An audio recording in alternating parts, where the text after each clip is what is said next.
Okay, so how many of you guys woke up to that blue alert this morning on your phone? Yeah. I gotta say, kind of startling seeing that flash across the screen before the sun was even up. Yeah. Really got me thinking about, like, what exactly are these alerts and how does this whole thing work? Yeah, you're not alone. I mean, a lot of people are talking about this one, especially I think because it went out statewide, Right. even to folks that are, hundreds of miles away from where this thing went down. Exactly. So let's dive into that a little bit. Uh, For those who maybe haven't seen it yet, we're talking about the blue alert that was issued for 33-year-old Seth Altman. right. He's wanted in connection with the shooting of a police chief in Memphis, Texas, late last night. Right. And I think to understand why your phone might have been buzzing this morning, even if you're nowhere near the panhandle, Hmm. it helps to understand what's the purpose behind a blue alert in the first place. Yeah. These alerts are designed to be a rapid response system Yeah. when a law enforcement officer has been, killed or very seriously injured in the line of duty. Mm-hmm. And so it's really a way to get information out to the public as quickly as possible so we can all do our part to help apprehend someone that poses, a very serious and ongoing threat. So in this case, we're talking about a police chief Rex Plant who was serving a warrant in Memphis, Texas last night when he was shot, allegedly, by this Seth Altman. That's right. And according to the details that we have so far from WFAA, it sounds like Chief Plant was hospitalized, Okay. but thankfully is in stable condition. Thank- But the fact that, we have a suspect in this case who allegedly shot a law enforcement officer and then fled the scene, Mm-hmm. that's what triggers that blue alert system. And it makes you wonder if you're Seth Altman and you're potentially on the run from this thing, where do you go? Right. You're not going to hang around the scene of the crime. Right, exactly. And that's, I think, why Texas, along with many other states, uses a statewide system for this. Mm-hmm. Because in this day and age, somebody can cover a lot of ground in not a lot of time. Yeah. And so it essentially turns all of our phones into a digital dragnet.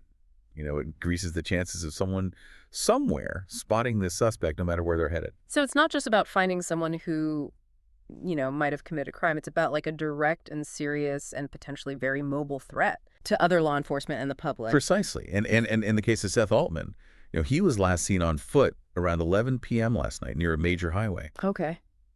And so that detail alone, that's enough to widen the search area considerably. For sure. He could be long gone from Memphis by now, which is why getting that info out statewide as quickly as possible is absolutely essential. Yeah.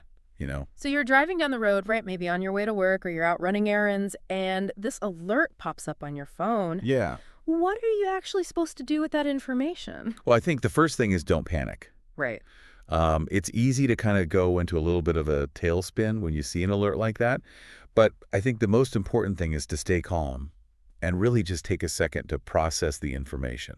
Right, because we've all seen those movie scenes, where the alert goes out and suddenly everyone is like, glued to their car radios, looking around suspiciously at every other driver. Right, exactly. Like they're the criminal mastermind. Exactly. And that's not really helpful in a situation like this. Right. Right. What you want to do is look at the alert. Is there a description of a suspect? Yeah. Is there vehicle information? What are the authorities asking people to do? So no need to, go full on vigilante then. Definitely not. Yeah. In fact, the most important thing to remember in a situation like this, if you think you've seen someone Okay. that matches the description, Yeah. do not approach them. Right. Do not try to apprehend them yourself. Mm-hmm. That is law enforcement's job. For sure. But what you can do is just as vital. If you think you've seen this person, call 911 immediately. Mm-hmm. Give them your location. Give them any details you can remember about what you saw. Okay. Your call could be the key to bringing this situation to a safe and swift resolution. Yeah. It's kind of like we're an extra set of eyes and ears for law enforcement in a way. That's a great way to put it. Kind of crowdsourcing public safety. That's a great way to put it because the truth is, law enforcement, they can't be everywhere all the time. Right. And especially in a situation like this where you have someone who may be trying to, slip away unnoticed. Right. Having that extra layer of awareness from the public can make all the difference. Okay, so let's talk a little bit more about how these alerts are actually issued. Sure. Because we've been talking about, Seth Altman, this specific case in Memphis. Yeah. But how does the system work more broadly? Right. What are the criteria for sending out a blue alert in the first place? Yeah, that's a really important question Yeah. because it's not like every time a law enforcement officer is injured, Right. that a blue alert goes out statewide. Right. The WFAA article that we have actually goes into some detail about the specific criteria Okay. that the Texas Department of Public Safety uses to make that determination. I imagine it has to be pretty serious to warrant that kind of statewide alert. You're exactly right, and the criteria reflect that. So first and foremost, Mm-hmm. an officer has to have been killed or seriously injured by a suspect Yeah. during the commission of a crime. So that's the baseline, but that's not the only... Correct. In Right. addition to that, the suspect must pose what they call an ongoing serious risk Oh. to the public or other law enforcement. Mm-hmm. So basically, they have to have a reasonable belief that this person is still a clear and present danger, Right. not just that they committed a crime in the past. So there has to be an active threat to public safety. That's the idea. Okay. They're trying to prevent further harm, not just apprehend someone after the fact. Gotcha. And then the third criteria is that there has to be enough descriptive information about the suspect Right. to actually make the alert useful. Makes sense. Right. You can't very well ask people to be on the lookout Yeah. if you can't give them any details about who they're looking for. Exactly. So the alert has to include things like a physical description of the suspect, Right. maybe what they were last seen wearing, any vehicle information if they have it. And that information has to be reliable enough that the public can actually use it Mm-hmm. to help locate the suspect. So putting all this together, it sounds like the authorities in this case with Seth Altman, they believe that he meets all those criteria. Right. He's accused of a very serious crime against a police officer. He's considered armed and dangerous. Right. And they have enough information about him to share with the public that will hopefully lead to his capture. Precisely. It's a judgment call, of course. Sure. And there's always going to be a balance to strike Mm-hmm. between, ensuring public safety Right. and avoiding unnecessary alarm. Right, because you don't want people to be, desensitized to these alerts either. Exactly. Right.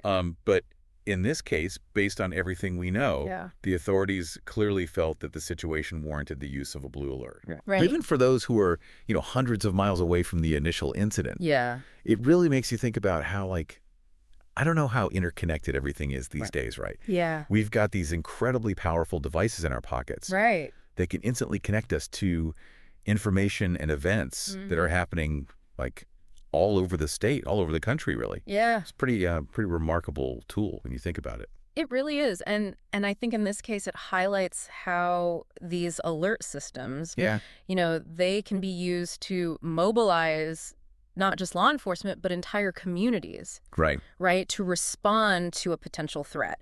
So it's like this, this collective awareness kicks in, a shared sense of responsibility for, keeping each other safe. Right. Because even if you personally aren't in immediate danger from whatever the thing is, Right. that doesn't mean that someone else isn't. Exactly. And by being aware of what's going on, even if it feels far away, Yeah. you could potentially help someone else stay safe, maybe without even realizing it. Absolutely. You never know that one time that you, take an extra second Yeah. to look at the information in a blue alert, Right. to be aware of your surroundings when you're out and about, Yeah. that it can make all the difference. So before we wrap up, let's do a quick recap for everyone listening, just to make sure we're all on the same page here. Yeah. What's the one thing you want them to remember about blue alerts, even if they forget everything else? I think the most important takeaway is this. Blue alerts are serious business. They're not sent out lightly. And when you get one, it means that there is a credible threat to public safety that requires your attention. Yeah. So take a moment to really, understand the information, be aware of your surroundings. Yeah. And if you think you might have seen the suspect, Yeah. do not approach them under any circumstances. Call 911 immediately and report what you know. Couldn't have said it better myself. Yeah. So to recap, a blue alert is issued when a law enforcement officer has been killed or seriously injured by a suspect who is still at large and considered a danger to the public. That's right. They're issued statewide because, as we've seen, these situations can span, a wide geographical area very, very quickly. Yeah. If you get a blue alert, take it seriously, Mm-hmm. read the information, be aware of your surroundings, and if you think you've seen the suspect, call 911 immediately. That's right. Don't try to apprehend the suspect yourself. Exactly. Leave that to the professionals. For sure. And for anyone who wants to learn more about blue alerts and how they work, Yeah. you can visit the Texas Department of Public Safety website. Perfect. They have a lot of great information there.